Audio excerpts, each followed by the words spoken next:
നിങ്ങൾ വിചാരിക്കും ഈ വണ്ടി റിവേഴ്സ് ഗിയറിൽ മാത്രമേ ഓടുള്ളൂ എന്ന്. സംഭവം എന്താണെന്നറിയോ, സ്റ്റാൻഡിൽ ക്യാമറ വെച്ചിട്ട് ഇതാ അവിടെ വെക്കുന്നു, ഓണാക്കുന്നു, പോകുന്നു, പോസ് ചെയ്യുന്നു, തിരിച്ചു വരുന്നു, ഓഫാക്കുന്നു. ഇതെന്നെ പരിപാടി കേട്ടോ. രാവിലെ മഴയില്ലാത്തൊരു സമയം ഒരു കുഞ്ഞ് ബ്രേക്കാണ് കിട്ടിയത് കേട്ടോ. അതിൽ ഞാൻ വേഗം ഡ്രസ്സൊക്കെ മാറ്റിയിട്ട് വന്നിട്ട് വീഡിയോ എടുക്കുകയാണ്. ആദ്യ കളക്ഷൻ എന്ന് പറഞ്ഞ ഇൻസ്റ്റാ പേജിൽ നമുക്ക് അയച്ചു തന്നിരിക്കുന്ന നൈറ്റീസ് ആണ്. ഇതിന്റെ വീഡിയോ ഞാൻ ഓൾറെഡി പോസ്റ്റ് ചെയ്തിട്ടുണ്ടായിരുന്നു. നിങ്ങൾ കാണുന്നത് 1 മിനിറ്റിന്റെ വീഡിയോ ആണെങ്കിൽ 10-20 മിനിറ്റ് ഞാൻ അങ്ങോട്ടും ഇങ്ങോട്ടും ചന്നം പിന്നെ നടന്നിട്ടുണ്ടാവും കേട്ടോ. ഇങ്ങനെ കുറച്ചധികം പ്രൊമോഷൻ കിട്ടിയാൽ ഞാൻ മെലിയും എന്നുള്ളത് ഷുവറാണ് ഗൈസ്. നമ്മളെ മുറ്റത്ത് ബെല്ലേന്റെ കൂടിന്റെ തൊട്ടപ്പുറത്തുനിന്ന് ഞാൻ എടുക്കുന്നത് കേട്ടോ. പക്ഷെ പിന്നെ ഞാൻ എൻ്റെ പ്ലേസിലേക്ക് വന്നു, അതായത് ഗേറ്റിന്റെ പുറത്തുള്ള ഈ ഒരു ലൊക്കേഷനാണ് എനിക്ക് ഏറ്റവും ഫേവറേറ്റ് കേട്ടോ. അപ്പോൾ അവിടെ വന്ന് ഞാൻ കുറച്ച് വീഡിയോസൊക്കെ അങ്ങനെ എടുത്തു. ഈ റെഡ് ഇട്ടിട്ട് ഇങ്ങോട്ട് വന്ന് കുറച്ച് വീഡിയോസ് എടുക്കുമ്പോഴത്തേക്ക് നല്ല അടിപൊളി മഴ. അടിപൊളി എന്ന് വെച്ചാൽ അടിപൊളി മഴ. ഒരു തരത്തിൽ നമുക്ക് ഒരു രക്ഷയില്ല. ഇവിടെയൊക്കെയാണ് വിറക് കൂട്ടിയിട്ട് അതിൻ്റെ ഉള്ള ഷീറ്റ് ഇട്ടുണ്ട്. അവിടെ നിന്നും നമുക്ക് വീഡിയോ എടുക്കാൻ പറ്റില്ല. നമ്മളെ ലൊക്കേഷനൊക്കെ കുറേ നമുക്ക് മിസ്സായി പോയിട്ട് ഗൈസ്. അത്യാവശ്യം കുറച്ച് നനഞ്ഞു കേട്ടോ. നനഞ്ഞിട്ടാണെങ്കിലും കുറച്ച് ഫോട്ടോസും വീഡിയോസും ഞാൻ അവിടെ നിന്ന് എടുത്തു. അല്ലാതെ ഇനിയിപ്പോൾ ഇത് വേറെ പരിപാടിയില്ല, കാരണം ഇത് നാളെ പോസ്റ്റ് ചെയ്യേണ്ടതാണ്. സ്റ്റാൻഡും ഫോണും കെട്ടും പാണ്ടും ഒക്കെ എടുത്ത് ഓടി ഷീറ്റിൻ്റെ ചോട്ടിൽ വന്ന് നിന്നിട്ടോ. പക്ഷേ ഷീറ്റിൻ്റെ ചോട്ടിൽ കണ്ടോ ഇങ്ങനെ ഒരു ബ്ലൂയിഷ് ടിഞ്ച് നമ്മുടെ ഫേസിൽ വരുന്നതുകൊണ്ട് തന്നെ വീഡിയോ എടുത്താൽ സെറ്റ് ആവൂല ഗൈസ്.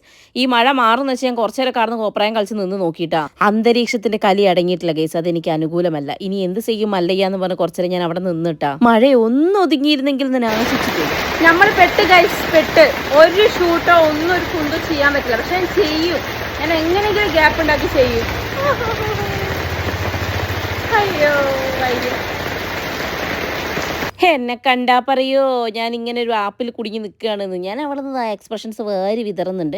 അമ്മ ചോദിക്കേണ്ടത് മഴയല്ലേ നീ ആത്തേ കയറുന്നില്ലേ എന്ന് ചോദിച്ചു. കുറച്ച് കഴിഞ്ഞപ്പോഴത്തെ നമ്മളെ പരിവാരങ്ങളൊക്കെ അങ്ങോട്ട് വന്നിട്ടുണ്ട് കേട്ടോ. കഴിഞ്ഞ വീഡിയോ ഞാൻ ഇട്ടപ്പോൾ കുറേ കമൻറ്റ് കണ്ടായിരുന്നു, റെഡ് നന്നായി സ്യൂട്ട് ആവുന്നുണ്ടെന്നുള്ളത്. ആക്ച്വലി റെഡ് ഞാൻ പ്രിഫർ ചെയ്യുന്നൊരു കളറേ അല്ല, പക്ഷേ റെഡ് എനിക്ക് ചേരുന്നുണ്ടെന്ന് അറിഞ്ഞതിൽ സന്തോഷം. പിന്നെ ഈ റെഡ് സാരി എനിക്ക് ട്രൈ ചെയ്യണമെന്ന് ആഗ്രഹമുണ്ട് ഗൈസ്. കാരണം റെഡ് ഞാൻ അങ്ങനെ അധികം ചൂസ് ചെയ്തിട്ടില്ല കേട്ടോ. അങ്ങനെ മഴ കുറച്ചൊക്കെ ഒന്ന് ഒതുങ്ങി, എന്നാലും മഴപ്പാറ്റിലുണ്ട്. ഇതിൽ ഇറങ്ങിയാലും എനിക്ക് ചീത്തേക്കെന്നുള്ള ഉറപ്പ്. അതുകൊണ്ട് പിന്നെ ഇനി അങ്ങോട്ട് ഇറങ്ങുന്ന പരിപാടിയില്ല. ഉള്ളത് വെച്ച് ഓണം പോലെ എന്ന് പറഞ്ഞ പോലെ കിട്ടിയ ക്ലിപ്സ് വെച്ചിട്ട് വീഡിയോ സെറ്റ് ചെയ്യുക എന്നുള്ളതല്ലാതെ വേറെ ഒരു പരിപാടി നടക്കില്ല മക്കളെ. ഫോട്ടോസും ഒക്കെ എടുത്തിട്ടുണ്ട്. അപ്പോൾ ഇനിയിപ്പോൾ എന്തിനോട് ബായ് പറയാന്നുള്ളതല്ലാതെ വേറെ വഴിയില്ല. പ്രീവിയസ് വീഡിയോ കാണാത്തവർ പോയി കണ്ടോളൂ. ഞാൻ ഫ്രോക്ക് നൈറ്റിൻ്റെ റേറ്റും കാര്യങ്ങളൊക്കെ ആ വീഡിയോയിൽ പറഞ്ഞിട്ടുണ്ട്. അപ്പോൾ എന്തായാലും ആദ്യ കളക്ഷൻസ് താങ്ക് യു. പിന്നെ നല്ല കാറ്റുണ്ടായിരുന്നു കേട്ടോ. അപ്പോൾ പിന്നെ ഞാൻ അവിടെ നിന്ന് റീലൊക്കെ എടുക്കണം എന്ന് വിചാരിച്ചു. പക്ഷേ ഷീറ്റ് എന്നെ വല്ലാതെ പിന്നോട്ട് വലിക്കുന്നു. എന്നാലും വേണ്ടിയില്ലായിരുന്നു ഞാൻ റീൽ എടുക്കും എന്നുള്ളൊരു ഇതിൻ്റെ പുറത്ത് തന്നെ ഞാൻ കുറച്ച് സോങ് ഒക്കെ സെലക്ട് ചെയ്തായിരുന്നു ഡാൻസ് ഒക്കെ കളിക്കാനുള്ള പരിപാടി തുടങ്ങി. ഞാൻ ചെറുതായിട്ടൊക്കെ ഒന്ന് തുടങ്ങിയപ്പോഴത്തേക്കും എൻ്റെ തുമ്പമ്മ ഇടന്നോ ഓടി വന്ന്, പിന്നെ അല്ലൂട്ടൻ ഓടി വന്ന്, പിന്നെ അമ്മ ബാക്കിലിരിക്കുന്നുണ്ടായിരുന്നു.